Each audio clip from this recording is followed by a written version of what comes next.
Assalamualaikum warahmatullahi wabarakatuh. Hello guys, welcome back my YouTube channel. Bertemu lagi nih dengan aku, Dani Wulandari, dari Fakultas Keguruan dan Ilmu Pendidikan, Program Studi Pendidikan Bahasa dan Sastra Indonesia, kelas B angkatan 2020.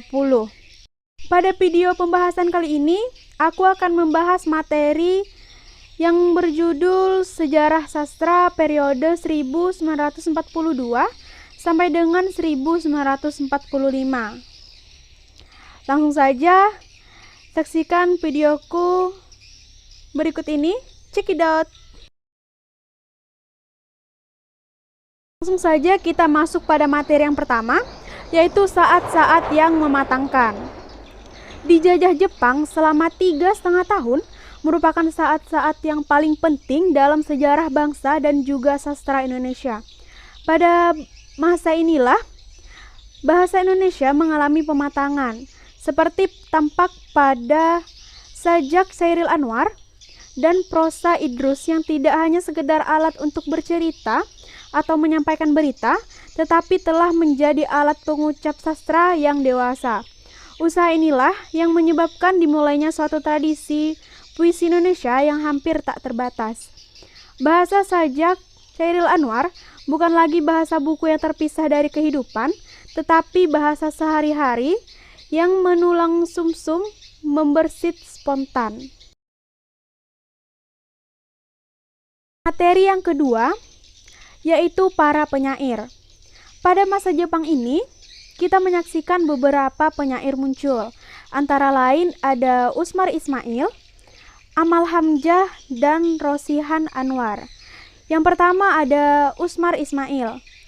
Usmar Ismail ini menulis beberapa cerpen, yang diantaranya ada Pancaran Cinta tahun 1946 dan Gema Tanah Air tahun 1948, serta sajak-sajaknya dikumpul dan diterbitkan dalam sebuah buku yang berjudul Puntung Berasap tahun 1949.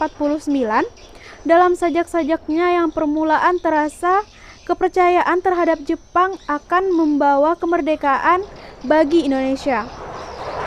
Tetapi kemudian ia pun segera menemukan kekecewaannya.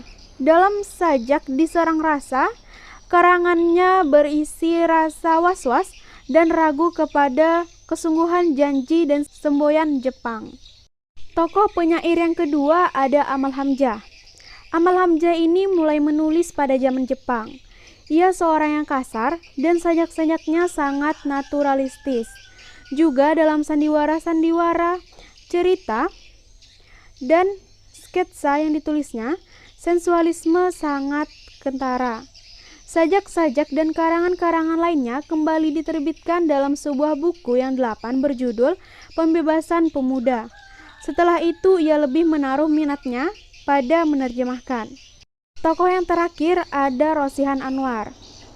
Rosihan Anwar ini menulis pada zaman Jepang. Ia menulis sejumlah sajak dan cerpen. Sajak-sajaknya banyak melukiskan perasaan dan semangat pemuda. Cerpennya yang berjudul Radio Masyarakat menceritakan kemelut pemuda yang dilanda keraguan atas segala janji-janji kosong dari bangsa Jepang. Materi yang ketiga, yaitu cerita pendek. Cerita pendek atau cerpen adalah salah satu karya sastra yang berbentuk prosa dan hanya memiliki satu tahapan alur cerita yang biasanya berisi tentang kisah kehidupan manusia yang diceritakan lewat tulisan pendek dan singkat. Cerpen disebut juga sebagai karangan fiktif yang berisikan tentang kehidupan seseorang yang diceritakan secara ringkas dan berfokus hanya pada satu tokoh saja. Ciri-ciri sebuah cerpen antara lain, yang pertama, cerpen merupakan cerita atau tulisan yang pendek. Yang kedua, cerpen hanya memiliki satu tahapan alur. Yang ketiga, cerpen hanya memiliki alur yang ketat dan padat. Yang keempat, cerpen harus memberikan kesan tuntas. Yang kelima, cerpen hanya menceritakan satu kejadian atau peristiwa saja. Selanjutnya ada sejarah cerpen. Cerpen sebenarnya sudah ada sebelum abad ke-10. Cerpen mulai diperkenalkan ke seluruh dunia pada tahun 1920 sampai dengan 1941. Setelah Perang Dunia Kedua tahun 1949, cerpen kembali berkembang dari tahun 1950 sampai dengan 1955 dan mulai mendapatkan definisi bentuk yang jelas dan konkret. Selanjutnya, cerpen dikembangkan pada tahun sebelum dan sesudah kemerdekaan Malaysia, yaitu tahun 1955 sampai dengan tahun 1959. Cerpen yang diterbitkan pada zaman Jepang itu antara lain ada, yang pertama ada Anak Laut, karya dari Usmar Ismail dan H.B. Jassin pada tahun 1922. Yang kedua ada Pancaran Cinta tahun 1946, dan yang terakhir ada Jejak Langkah karya dari Bakri Siregar tahun 1953. Materi yang keempat ada drama. Penulisan drama pada zaman Jepang boleh dikatakan sangat subur. Hal itu disebabkan oleh kegiatan rombongan sandiwara yang berkumpul dalam Perserikatan Usaha Sandiwara Jawa yang dipimpin oleh Armin Pane. Beberapa nama pengarang yang banyak membuat sandiwara pada zaman Jepang ialah Armin Pane, Usmar Ismail, Abu Hanifah, Idrus, Inu Kertapati, Katot Sukardi, Amal Hamzah, dan lain-lain.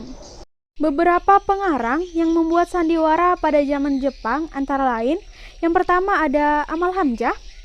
Amal Hamzah membuat sandiwara berupa ejekan kepada seniman yang menjadi budak bangsa Jepang. Yang kedua ada Armin Pane. Armin Pane ini menulis sandiwara yang berjudul Jinak-Jinak Merpati pada tahun 1953. Ketiga ada Usmar Ismail. Usmar Ismail ini menulis sandiwara kepahlawanan rakyat Kepulauan Maluku. Dan yang terakhir ada Katot Sukardi. Katot Sukardi ini menulis sandiwara yang berjudul Bendera Mataram.